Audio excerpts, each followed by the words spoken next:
Welcome to Tea with Tanya. I'm your host, Tanya Ambrose, an average millennial navigating life as a maternal health professional, nonprofit founder, and grad student. Join me in the tea tasting room where we spill the tea on finding balance and promoting positive living while doing it all. Hey friend, welcome back to another episode of Tea with Tanya. I'm your host, Tanya. And I have a very special guest that's going to be joining us in the tea tasting room today. But before we get into that, I hope you've done something for yourself that's going to make you proud or even prioritize yourself. For me, I think I've been saying this for the last several episodes now, that sleep and I are going through a divorce where I have not been getting enough sleep. And I've had people sending me messages on WhatsApp or Instagram telling me, if you don't get enough sleep now, you're opening up yourself to dementia and all these different things. And I'm just like, I didn't think about it that way, because usually I'm telling somebody else, what, you need to rest because, X, Y, Z. And for me, again, I'm not practicing what I preach, what I preach.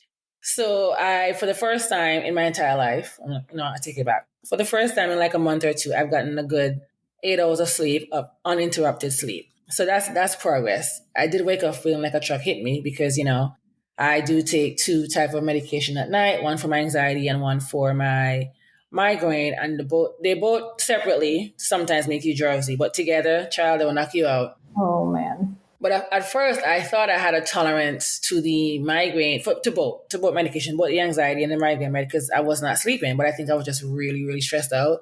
But last night, let me tell you, I had 8 hours of sleep. Might have been more than 8 hours, but I'm going to say 8. And I felt so good waking up. But now, I think where I'm in my cycle, my energy is just low. So it's like, I can't win. I just can't win. But nevertheless, I did decide to prioritize rest last night. So I hope you did something for yourself that, you can feel good about yourself, or you just did prioritize yourself.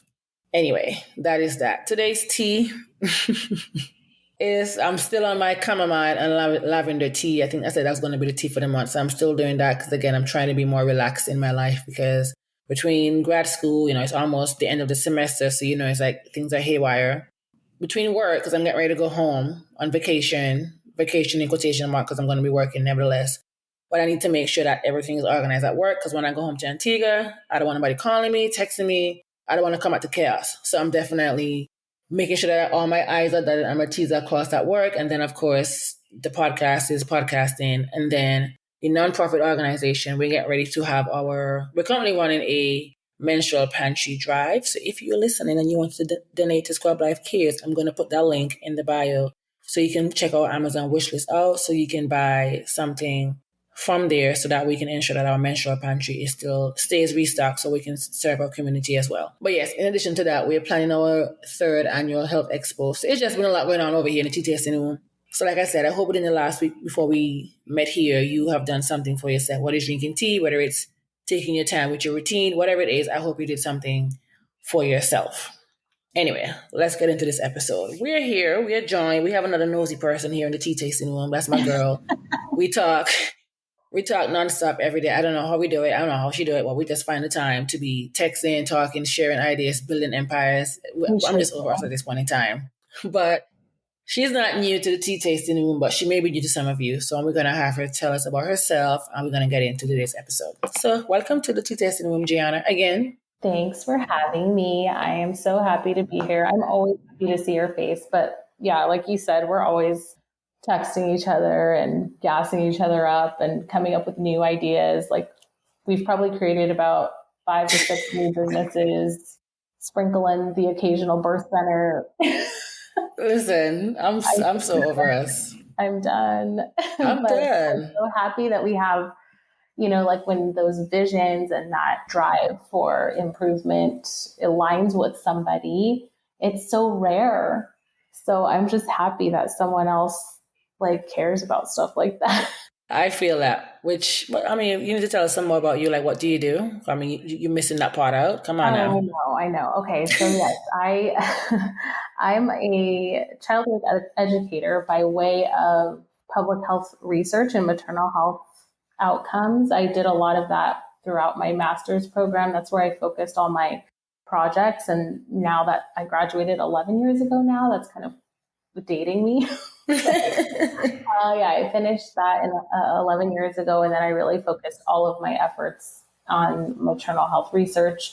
And we did a little bit of global research and kind of like what that included and birth outcomes in other countries with respect to how they give birth and prenatal care, postpartum care, things of that nature. And then when I started to realize and see a pattern where the US had the worst maternal health outcomes for a developed country, and then layer that with how Black women are perpetually lower on that totem pole as far as data is concerned and the outcomes of in which we're dying and suffering the morbidity more than our white counterparts. It just became very disturbing to me at that time.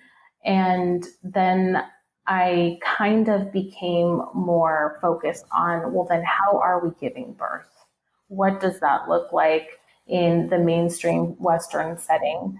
And I deliberately went into childbirth education because I felt that moms weren't being informed well enough. Families weren't informed on what their options are. They were kind of given this cookie cutter as it applies to how things were done before. This is just how we do it. And it's just kind of, it's harmful to treat a community of people that way with varying backgrounds, demographics, and all of these factors that go into the way that we should be caring for women on a very individualized, granular level. And I don't believe that that's even happening now in 2024. 6 months in, we're still looking at a very cookie cutter type pregnancy care, birth care, postpartum care.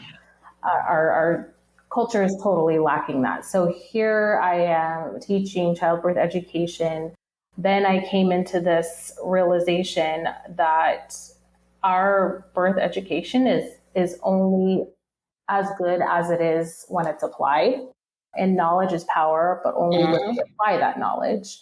But how are we going to relate that to our own bodies if we don't even understand and believe in the capabilities of in the power of our own bodies? Like, how are we really truly believing that we can give birth, that we do have autonomy over our body, right? That just sounds intimidating to someone who doesn't understand the way that their bodies function on an individual level again. So that's where I'm at right now. Right now, I am teaching childbirth education classes. I'm teaching birth plan workshops and helping people come up with a kind of a pathway and creating an experience out of their birth, and then body literacy classes more specifically on fertility awareness. So tell us more about that fertility awareness, then we'll get into the episode some more. Tell us about that class, because I think those of you listening, it's just going to be a life changer, especially the method that Giana works with. So tell us a little bit about the bomb girlies. Girlies. So fertility awareness is the awareness in your fertility, right? It sounds kind of obvious, but the reality is the awareness of what your fertility and your infertility patterns are throughout the month, and following that pattern. And as those patterns ebb and flow, what impacts those patterns? So I specifically chose the Billings ovulation method because it is the most accessible. And for me, accessibility within all populations is really important. I don't believe that things should cost exuberant amounts of money. I don't believe that people need to jump through hoops to have the most quality care. And being able to have access to the Billings ovulation method as a form of fertility awareness places the tools and information in the hands of the person. That way they can yield that information into better conversations with their providers, better decisions when it comes to reproductive health decisions, and then also better decisions as it impacts their pregnancies and childbirth. So the Billings ovulation method was chosen by me because of that accessibility factor. It is the most simple to apply, and it does not change. Like, the pieces of information that you need to know do not change. So your cycle might fluctuate, but what you need to know doesn't change. I love that. And I'm happy that we're here talking about community health, or having a community for your health, because Giana and I, we became Instagram friends. I don't even know how long now. The time is just, at this point, what is time? But we became internet friends, and then we were able to transition and take our friendship essentially off of social media. Where we're gonna still send the memes, we're gonna still send things, but we, like I said, we talk almost every day as well. And one of the things that we talk about is community, because like myself, I migrated to this country when I was 19. So that was wow, this year will make 15 years. So I am telling my age at this point, Wow. but but I just always remember, again, thinking about that community that I had back home in Antigua, where growing up in the villages, your neighbor, they were your friends, they became family, everything was just so close knit. And we saw how vital that was to, I would say, for my upbringing, my childhood. Most of my childhood memories came from the friends that I had growing up in Sweets Village or even in Austin's village back home. But no, we've all grown up. Some of us have, that's close as before, because life happens. We Yeah. are distant, or we just stay in contact as best as we can, but at the same time, noticing that we're all busy. Then I would have moved to New Jersey, and then I've like this at this point coming nomad, because I have moved from New Jersey to Virginia for nursing school. Now after I fell out of nursing school, I moved from Virginia to Georgia, where I spent at least, I think, 6 or 7 years. Might have, I'm gonna say 6 years. I spent in Georgia, so having to rebuild. I want to say my circle, because I do have my core friends of the people who I trust with everything about my life, who I can tell them certain things and not be judged. And even if I'm being judged, it's not like I'm from an ill intent place. It's just like, what, girl, you're smarter than this, so you should be you should be better than this. Yeah. So having to rebuild that in that village when I moved to Virginia nursing school again. One thing about me, I would say I'm I'm an introvert extrovert, because I have my moments. I don't want to talk to nobody. I don't want to be friends. I just want to go to class and keep it moving. But then when I moved from Virginia to Georgia again, having to rebuild again my village, because it was just always me, myself, and I. And I feel like I still moved that way to some extent, but it was always me, myself, and I. But then now, transitioning to being here in South Carolina for the last 2 years, time is flying again. That's crazy. But I found, in my opinion, I think that moving to South Carolina was the best thing that happened to me on across all boards. My mental health, my physical health, my emotional, just everything about me happened when I moved to South Carolina. I thought, what, okay, moving, failing nursing school and having to go through that whole depression or that whole thing of acknowledging, what, you failed out, not because you weren't smart enough, things happen, life circumstances. So I had to accept that finally, but not, and then I thought, what, that's when my life became even better again, because I was able to use that pain into passion, or I was able to, what they call it, fail forward. Yep. However, now, living here in the last 2 years, I realized that I've built and you probably hear us interchange the word community and village, because that's just what we talk about, even via text, sometimes thinking about the community from a personal standpoint, but also the professional. But anyway, so I was able to build my village and my community here in South Carolina, as well as incorporate the other members of my community who I've been friends with from childhood, or we still talk every day, or sometimes we may not talk every day because life is life and we all have careers, but we know at the core of it all, our values still align. And I can call this person and be like, hey, I'm going through something. They'll be able to be there for me, and vice versa. So like I said, you'll probably hear us interchange the word community or having a village. And one of the reasons why I wanted Giana to be a guest to talk about this, because she as well is going through a transition as it relates to moving from one state to a next. And in her case, she has children and a husband. Me, it's just me, myself, and Irene at this point. But she has, and that's something that we've spoken about, especially working in the maternal health space. And we'll talk about how, our views are being shifted to some extent. But working in the maternal health space, coming to a new state where you were already building connections where you were before, and you're here now having to, like, it's like the first day of school when everybody's shy, we don't know who's going to be our friend, and then by week 2 we have 10 best friends. But I think for me, from a personal standpoint, having a community, I think it extended, I say, my life expectancy. I don't even know why I'm saying that, because I feel like I'm poured into. Like, I have my long distance friends who I miss, but that's not the life that we chose for ourselves. We have different careers, but being able to have a village or a community so close to me, I think it has done a lot for me, especially from a mental health standpoint. So for you, Giana, how does community? What does a community means to you, and how does that community, or your community, being as involved in your life, you think does it impact our individual health outcomes? And you can speak from your experience, but also for those listening as well who wouldn't normally think about, oh, I have a community, oh, I have a village, oh, I have a support system. Because again, a community, village, or support system looks different for everyone.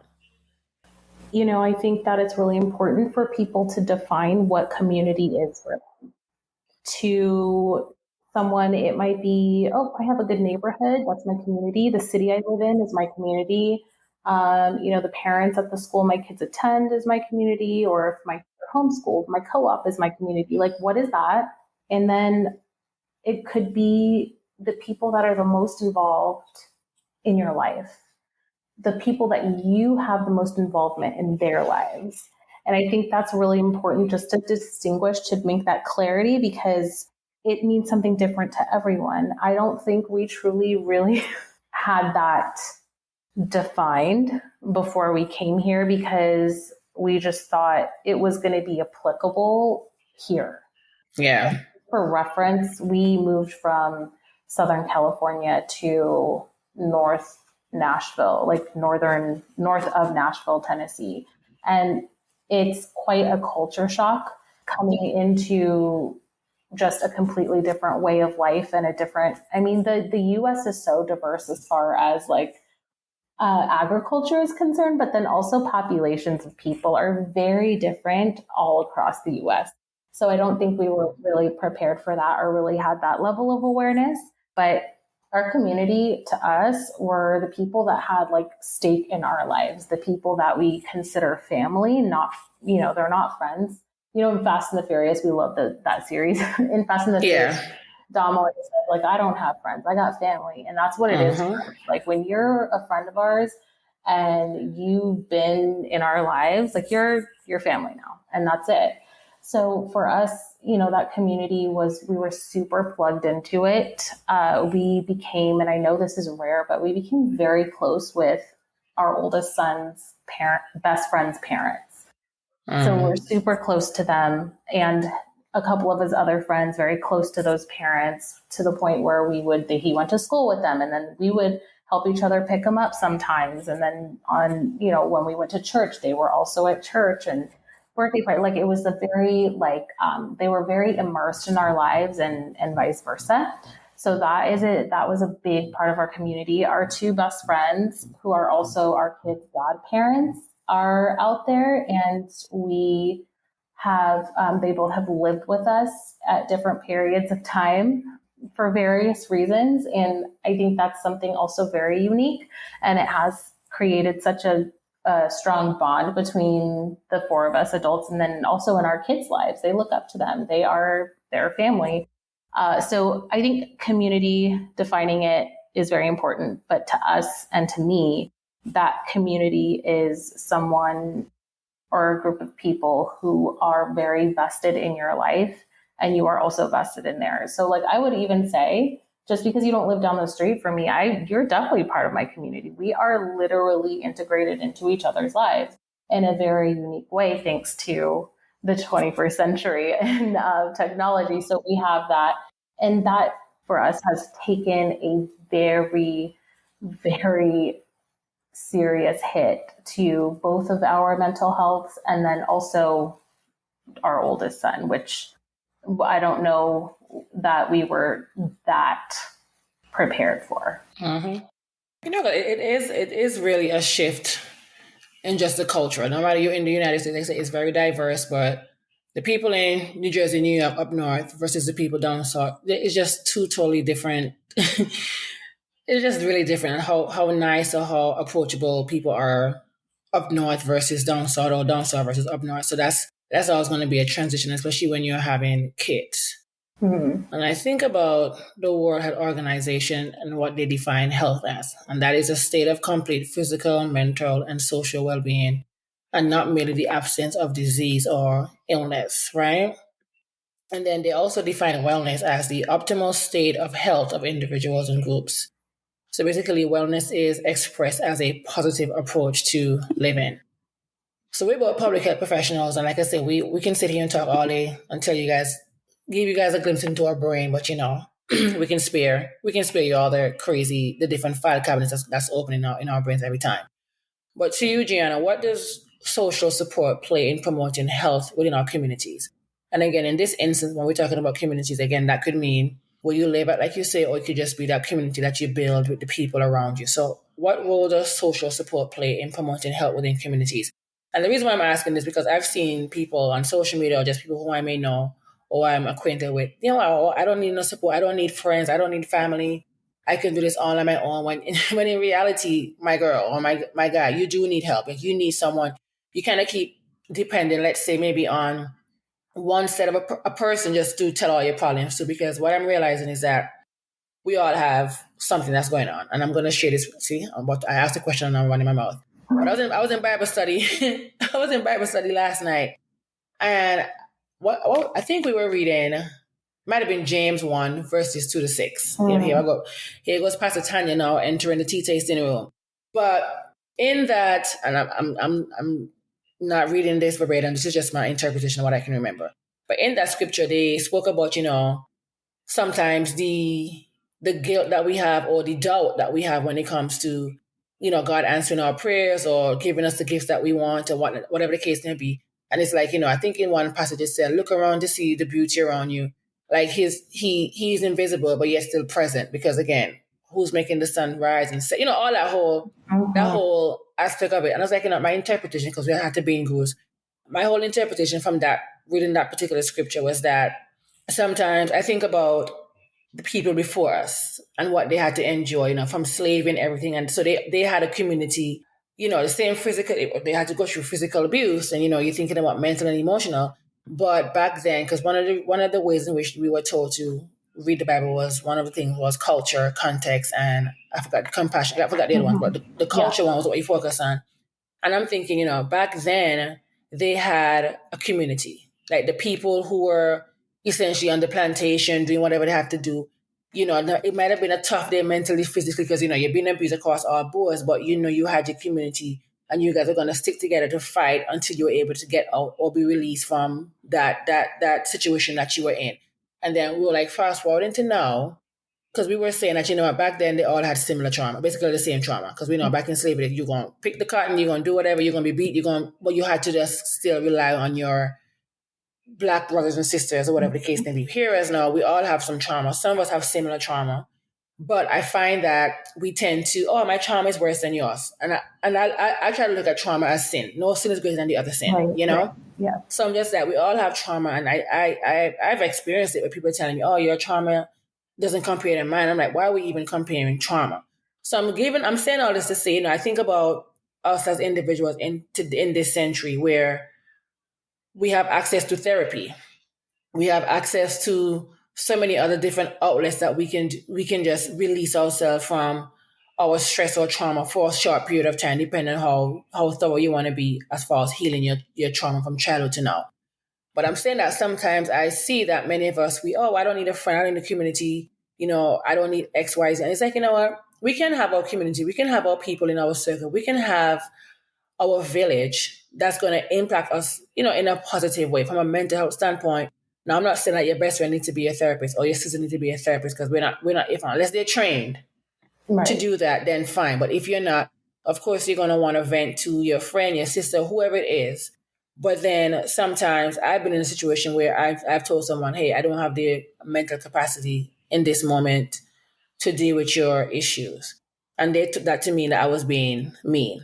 And that's where, because I'm a recovering or still recovering from being a people pleaser. But I'm like, I have so much going on and I've usually compartmentalized my issues to accommodate someone else's problem because I know they really need a shoulder to lean on or somebody to talk to. But when I'm putting these boundaries out, Tanya's the worst person. And it's like, well, you haven't even asked me how I was today. First of all, to assess my mental capacity. But I'm saying all this is just like, I know, again, having people like you, Giana, in my life, and my best friend, everybody else I can come to. But for me, I find myself asking, do you have the capacity today? Mm-hmm. The other day, you were texting me, I need to vent or whatever. Do you have the capacity? If you don't, that's fine. And I'm like, no. But I didn't have the capacity at the time. But then when you told me whatever, I got really hot because I'm like, no, I'm going to have to jump in my car and head on to Tennessee. So I'm like, so the capacity I didn't have, I got it after just reading that because I was real hot. Like, I was tight. I was like, okay, I'm going to have to. But anyway, the point is, when I said I didn't have the capacity, it's just like I was just over the day. But I'm like, I said, if I let you came to me at this hour night, I was like, okay. But then when you started telling me, I was like, no, I got too much energy. So I didn't even sleep that night early because I was still pissed.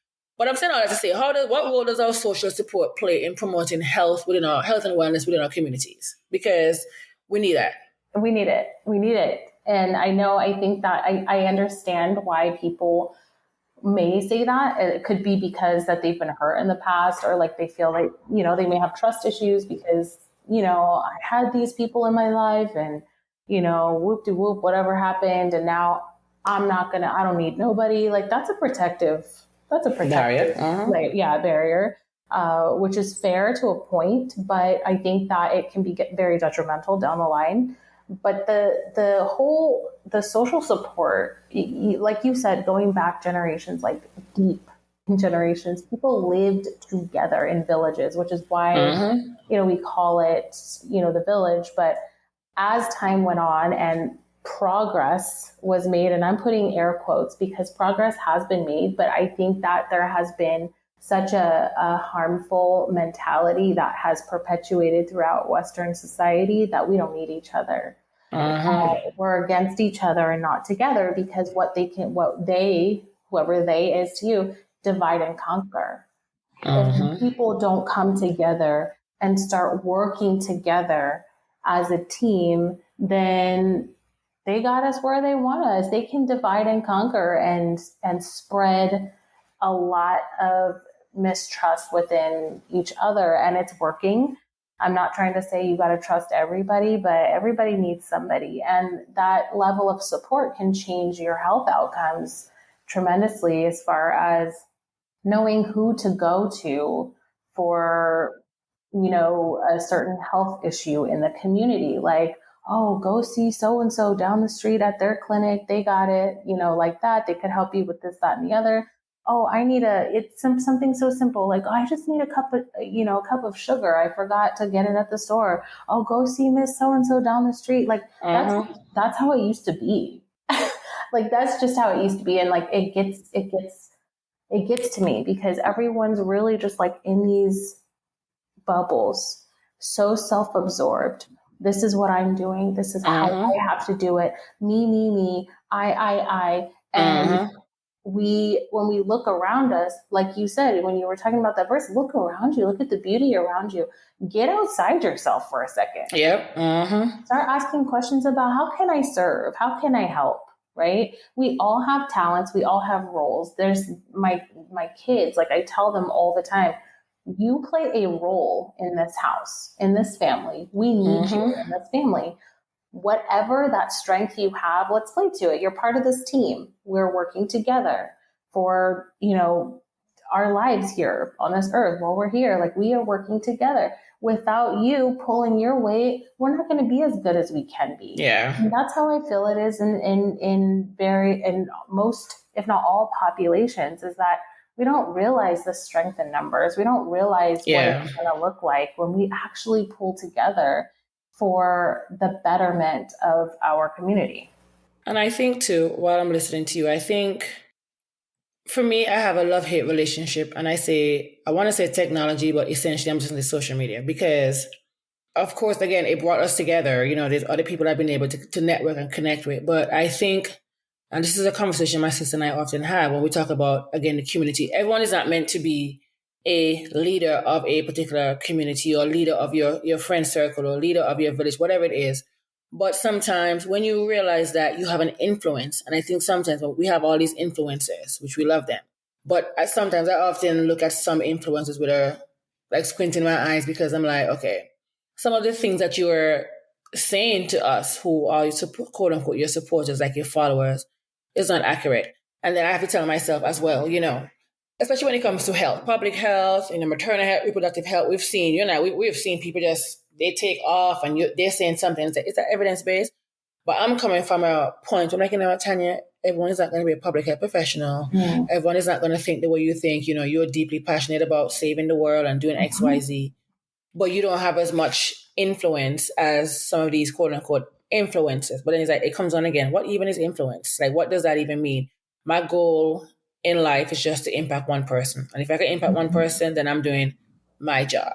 So I want to know, what is your view as it relates to even technology, and how does that, again, I have a love-hate relationship because, again, I have a nonprofit. We have this podcast. We have pages that we're trying to put out information to help you to better an individual about making choices about their health, their wellness, just in life in general. Of course, I cannot hold your hand. I can only give you suggestions based on what have worked for me. That's what, Giana, we try to do. Like, of course, we have all this knowledge, but we're not going to tell you something that we haven't even tried or we haven't done all the research behind of it. So what is your take when it comes to technology and fostering even a health or in a community as well, whatever that circle looks like?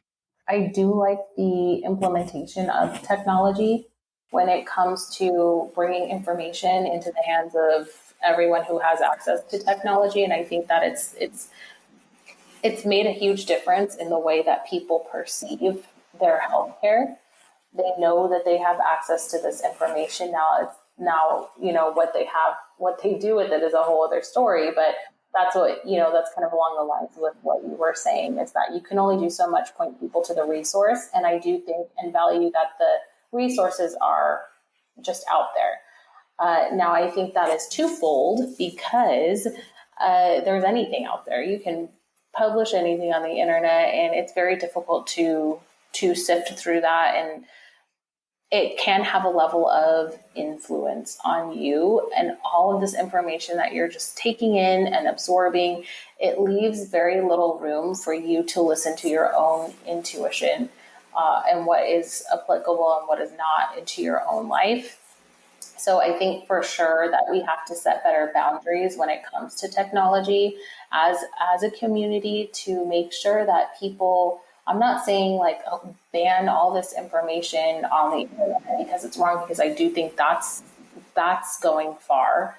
But I do think that we have to have healthier boundaries, like maybe even resources that are giving better, I guess, like quick and easy FAQs or tips to how to tell if something is clickbait or is actually true information that you should, pay attention to and give the time of day. But I think that it's definitely twofold. I believe that we have a challenge when we're raising young children in this environment because of what they have access to now. So, we're definitely helicopter parents when it comes to internet access. There's no phones until you're driving. Like we're those people. As it relates to health, like there's so much in front of us that we just don't even know what to do with sometimes. No, I agree because I think about growing up in Antigua. We were on the streets playing. We were playing sports. We didn't even know. I mean, we had TVs. Don't get me wrong, but we know. Okay, on Saturdays would be the TV day. When you get home from school, you're doing your homework. You're doing something in the yard. You're falling down, cutting yourself up. Because I have so many marks on my knees because I was an outside girl. Like I was going. I grew up, and it's just now a lot of people are utilizing technology to quiet their child, or just, I don't want to deal with you. Granted, I'm not a mom, so I get that sometimes. So sometimes you just need a break. And the only way you can get a break is just to give them a computer, laptop, tablet, watch something, play something for that point in time until give me like an hour to myself, So of course, again, it has its pros and cons as it relates to technology. But I want to shift gear briefly as it relates to body literacy, because I know that's your thing. And the reason why I'm bringing body literacy up as it relates to our community and community health, because what I'm realizing as a nonprofit founder, things that from a health education standpoint, things that I expect or believe or assume that people would know, they don't.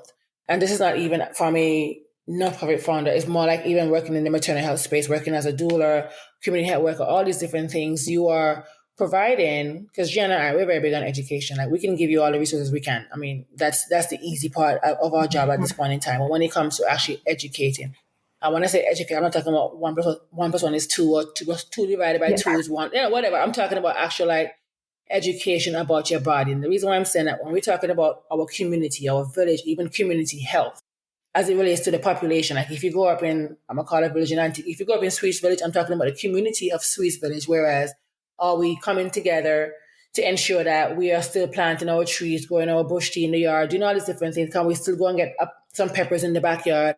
Like, where's that sense of community in general? Because again, for me growing up in Antigua, our village was our village. Like everybody knew everybody. No, I can't really say the same because, people are traveling, people are moving and to live in different countries. Like, I mean, I'm here as an immigrant as well, but that same level of community. So when I talk about body literacy or even health literacy as it relates to our health, but also community health, I'm talking about understanding that for me, in my case, having a migraine every day is just not normal. How can I advocate for myself? So then that way I can teach my sister, my cousin, my neighbor about, oh, if you have a migraine for more than a week, well, you know, when I was this years old, so we can have that conversation again. Working in the nonprofit space, whereas we're talking about menstrual hygiene management, menstrual equity, reproductive health. Of course, we know again, as a woman, you're gonna have a period. Like that goes without saying, unless it's something very rare. But at the same time, we're just being taught to, oh, hey, put on the pad, that's it. We're not being taught, okay, you need to change your pad ever so how many hours throughout the day, or having a heavy flow and having severe pain. Again, it's just we normalize these things, and what we're realizing in today's world is that more and more younger people are developing, whether it's cervical cancer, whatever it is, some sort of cancer or some sort of illness, because again, we're just living our life because we grew up this way.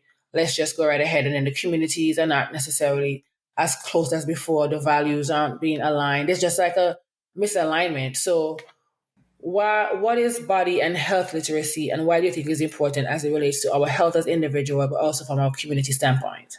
Yeah. So body literacy is having a deep knowledge about your own body. So having a level of awareness that you only have, and you understand, you can identify your body signals, and then also kind of connect the dots, if you will, and then relay that information to a provider if you need to.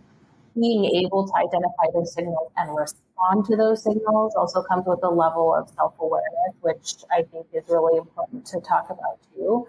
But having that body literacy gives you the tools. You already have the tools, right? Like, let's say I got a full toolbox in my garage, right? And it's got a drill, it's got a friggin', like, I don't know, a saw, the sanders, like, but nuts and bolts, like all these tools. Okay. Let's say I have that in my garage, and I have a project that I want to do. I go to this toolbox, I open it, and I have no idea what anything is. I'm lost. I'm looking at this thing. I don't know what the names are. And I'm being honest, this is a scenario for me. I have a bunch of stuff in the garage. I don't know what to do with it, but it's there. But do you realize, like, all the things that I could do with it? If only I knew how to use these tools. So this is the point of body literacy, is like, there's a lot of things that we can catch quite a bit earlier than we normally would, just listening to our bodies and what those signals are telling us, and then also responding to them, addressing them in a way that you think that you can address them to be able to remediate the issue.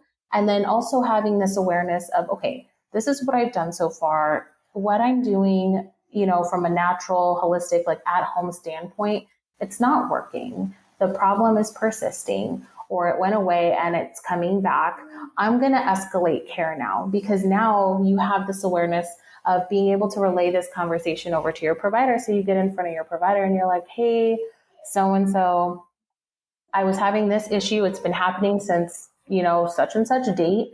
It was persistent for a while, blah, blah, blah. This is what I tried. I noticed it came back, but this time it was like, do you understand how much detail you're providing these providers with? And they're like, wow. They're not coming off of just take this and, that's it. Like, they can't do that to somebody who knows their stuff about their body. They can't just put a Band-Aid over it, because this person has the tools and they've used them. And so now this provider is also a tool in that toolbox that they're now escalating care to, which has now a responsibility to treat this person as an individual versus just another patient to spend 7 minutes with.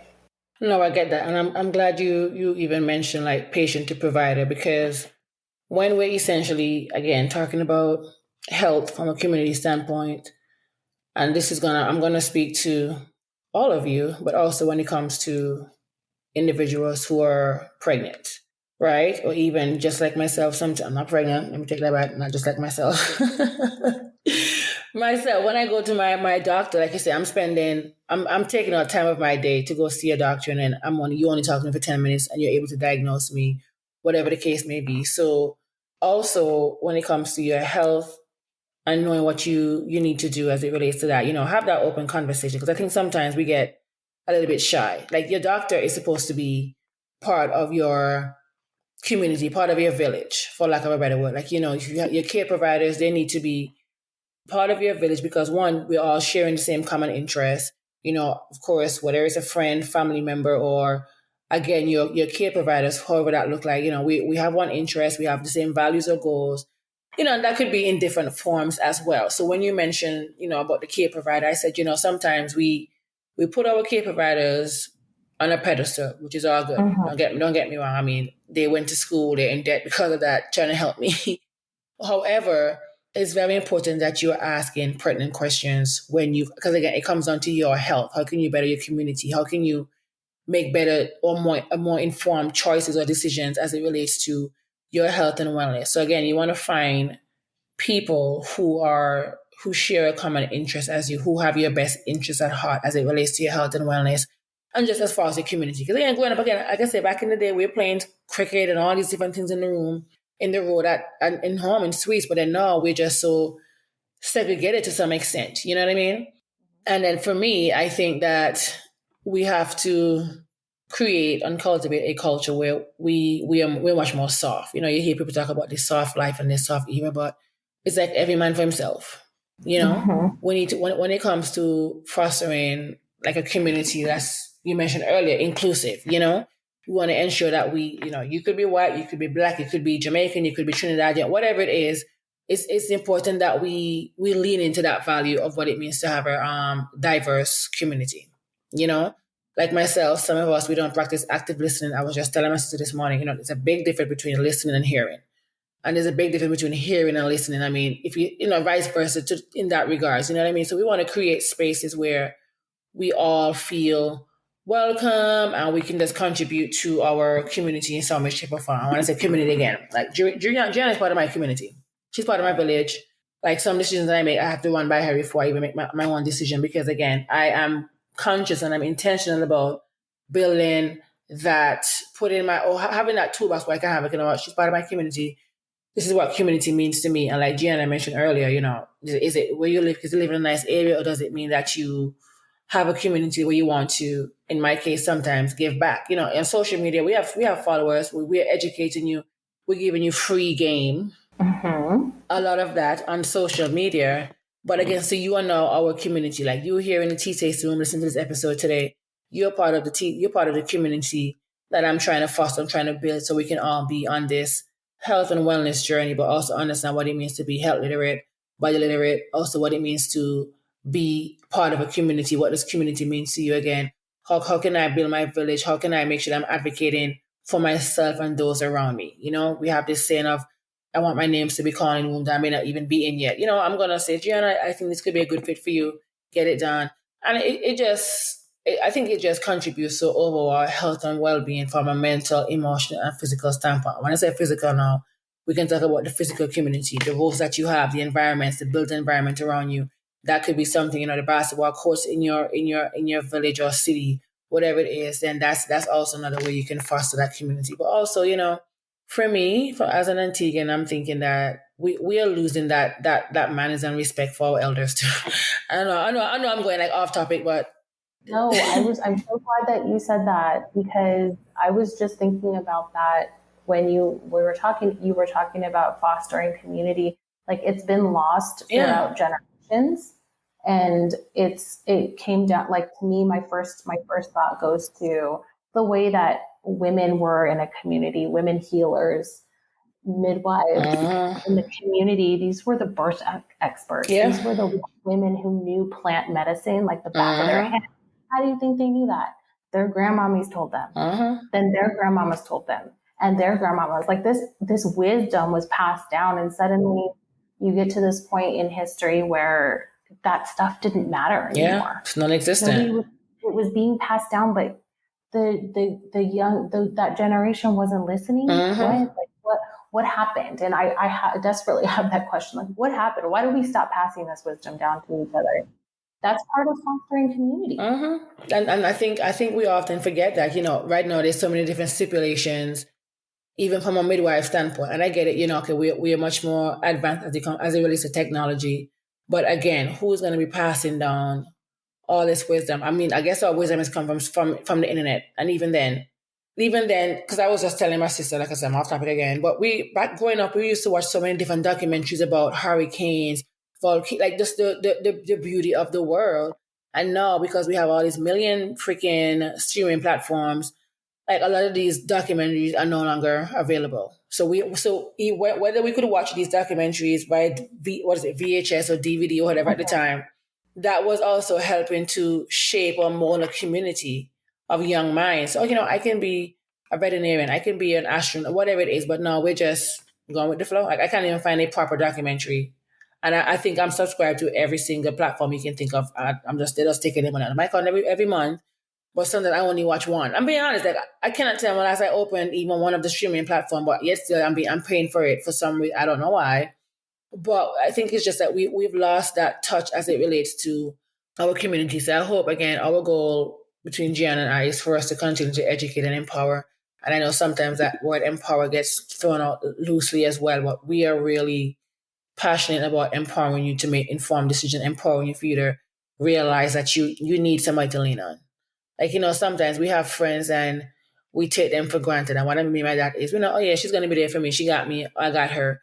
But then, like, what's going on with your friend's mental? Like what sort of conversation are you guys having? How do you know that this person should be a part of your village? Because I will say this, for me, one thing about me, my mom used to tell me, what, I'm not gonna repeat that quote, but she used to tell me I need to be careful when it comes to my friends, right? Or at the time, the people who I call my friends. And I've been through some transitions where people who I thought were my friends are no more, and that's okay. There's no hard feelings. And then the ones who are still here, obviously, you're here, and as we continue to evolve in life, you're making friends as an adult now, so you're able to pick and choose or realize who is for you and who is not for you. And I think that's a big thing that we need to essentially think about, because you can't navigate this world alone. You don't know everything, because I sure don't. Giana sure don't at the same time. So I want us to be more mindful when it comes to creating or building that community, that village as well. And that can just be something simple. So start with something small, like a very, very small gesture. That could be striking up a conversation with your neighbor. Sometimes, again, I remember going up with my grandmother. We were sitting on the gallery, or you guys call it the porch, and everybody, oh, hi, Miss Ambrose, or whatever. And then they'll stop and talk. And I'm just like, oh, here she go again. I'm talking to this one person for like 50 minutes outside. Like, woman, go share my dinner for me. But again, when we were younger, we didn't necessarily realize that was a sense of community. It was just the natural thing to do. And I think in order for us to get back there from a overall health and well-being, and just to ensure that your community that you're living, because we're losing the art of like what community means again. Like, we see what's happening across the globe, and it's just like, wow, where are our people, as they say, our ancestors, or the older generation, to just come and get us in line. So again, before we go, like building that community again, like I say, start with that small conversation with your neighbor. Try to be more active in your community. Maybe, you could, if there are any sort of community organization that you may have, do that. Or even if they don't, then you can be the change as well for a better community. And I think we underestimate, again, being outside, having a conversation with somebody, sharing something that may have happened to you, as much as you want to, with the people in your community, because that way they'll know you, and then they're able to show up for you and support you in ways that you didn't anticipate or you wouldn't know. And I think, again, like I said, that's something that we forget. So I'm encouraging you to, when you leave this tea tasting room, you're going to sit down and you're going to get a piece of paper, and you're going to write the pros and the cons, or you're going to ask what does community, you're going to answer what does community means to you, and how do you want your community to look. And then you can start doing the pros and cons of, if I have this person, does this person need to be deep in the community, or they need to be on the sidewalk? Because we got to differentiate, or we got to categorize. Layers. Yeah, there's layers to the people who make up our community from a physical standpoint, but also as the relationships that you may have as well. And that's all I got. Giana, you can tell me if you got anything else. You let me know. No, I agree. I mean, getting out of your comfort zone is really big. Being able to identify the people that are going to not just hear you, but also listen to you, but then also making a conscious effort to listen and not just be someone who hears. I think it's definitely reciprocated. And I think we all have to get outside ourselves sometimes to be able to really, truly build, the community, whatever that means to us. No, I agree. Before you go, what is one phrase or affirmation that you're living by in this current season? Ooh, oh, listen. It's a Bible verse. This one, it's Exodus 14:14. Oh, you're in the Old Testament, honey. Sorry, go ahead. Yes, yes. And it is, the Lord will fight for you. You need only be still. Ooh, okay. Come on, say that again now. That's a word for me, honey. Okay. The Lord will fight for you. You need only be still. And I think we don't take that as inaction, but I think there's so much that we lose when we're not still, and we just have to remember that He's there. Like, He's fighting for us. He's working behind the scenes, even when it feels like things are, crap is just hitting the fan. Yeah. It's such an empowering verse for me. So that's carrying us through right now. No, I like that. And also, I'm just going to add, just be still and know. To follow that, just be still and know. Well, thank you, Giana, for joining me in the tea tasting room. Before you go, let the people know where they can find you, what you got going on, and we'll put everything in the show notes as well. So I am at simply Giana Natalia V on Instagram. I don't TikTok, so I don't have that. I am there, but not. Yeah, we just know the people over there. Right. Yeah. And then I have a website. It's giananataliav.com. And then I have all of the resources on there, like a blog, the classes, workshops, what's going on right now. Right now, I am going to be opening up birth education again. It's called Birth and Wisdom. That's coming out in summer, in June. And then for the Bomb Girlies, the people who are interested in learning more about their reproductive health system, their own personal fertility and infertility patterns, and being able to apply it to reproductive health monitoring, trying to conceive or postponing or avoiding pregnancy altogether, being able to talk to your doctor and being able to document what's going on in your body and what impacts it. I am starting that workshop again next month. And I will say, you want to get on board with this workshop because it's a wealth of knowledge, and it'll make you just think about your body in a much different light than what we are taught out here in these streets, So definitely, I will put that link in the show notes so you guys can support Giana. All right, girl. Thank you. Thanks. Bye. Thank you for joining me for another episode of Tea with Tanya. If you like this episode, be sure to share it with a friend. Don't forget to follow on Instagram at Tea with Tanya Podcast. Be sure to subscribe to the weekly Tea Talk newsletter. And of course, rate on Apple or Spotify and subscribe wherever you listen. See you next time. I love you for listening.